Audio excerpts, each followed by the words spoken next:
আমাৰ হয় আমি দিহানাম সংৰক্ষণ মঞ্চ অসমৰ দুদিনীয়া বৰ্ণাঢ্য কাৰ্যসূচী ৰঙিয়াবাসী ৰাইজৰ সহযোগত আমি এই অনুষ্ঠানভাগি উদযাপন কৰিছিলোঁ। আজি আমাৰ মূল সভাৰ পুৱা আমাৰ পতাকা উত্তোলন হৈছে। সন্মানীয় সভাপতি ডক্টৰ প্ৰশান্ত খাউণ্ডদেৱে আমাৰ পতাকা উত্তোলন কৰিছে।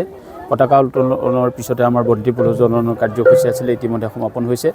বন্তি প্ৰজ্বলনৰ পিছতেই আমাৰ 2000 নামতি একেলগে এভাগ নাম পৰিৱেশন কৰিছে। তাৰ পিছতে আমাৰ এই মূল সভা আৰম্ভ হৈছে। এই মূল সভালৈ আমাৰ যিসকল অতিথিক নিমন্ত্ৰণ কৰিছিলোঁ, ইতিমধ্যে আমাৰ অতিথিসকল আহি পাইছে আৰু আপোনালোকে শুনি ভাল পাব যে আমাৰ এই মূল সভাত আমাৰ কেইজনমান বিশিষ্ট ব্যক্তিক আমি সম্বৰ্ধনা জনাম।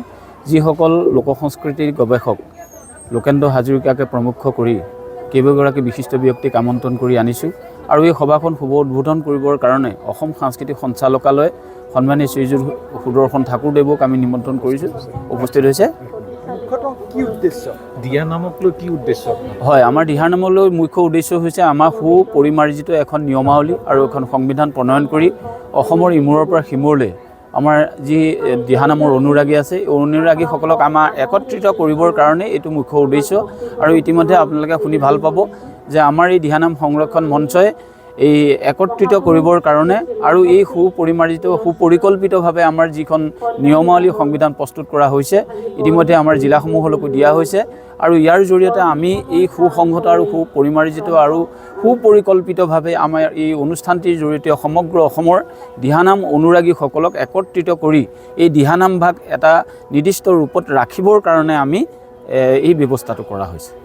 মই আজি কামৰূপ জিলাৰ সমিতিৰ যি অতিথ্যত দিহানাম সংৰক্ষণ মঞ্চৰ প্ৰথম বাৰ্ষিক অধিৱেশনখন লগতে প্ৰতিষ্ঠা দিৱস আজি ৰঙিয়াত পাতিবলৈ পাই অত্যন্ত সুখী।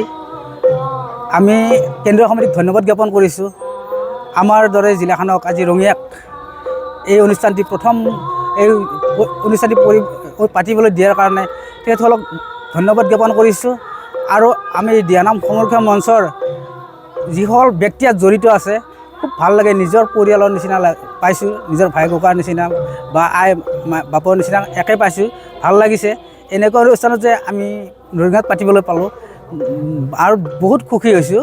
আৰু এই অনুষ্ঠানটোৰ যি আজি সহযোগ কৰিলে ৰাইজে ৰঙিয়াৰ অত্যন্ত ভাল লাগিছে। আৰু ৰঙিয়াৰ ৰাইজ সদায় জানে যে আতিথ্যক আপ্যায়ন কৰি ভাল পায়।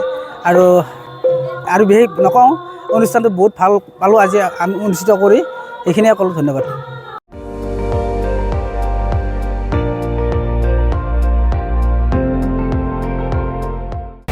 আপুনি চাই আছে ND24, সৰ্বশ্ৰেষ্ঠ নহয় সৰ্বোত্তমৰ দৌৰত।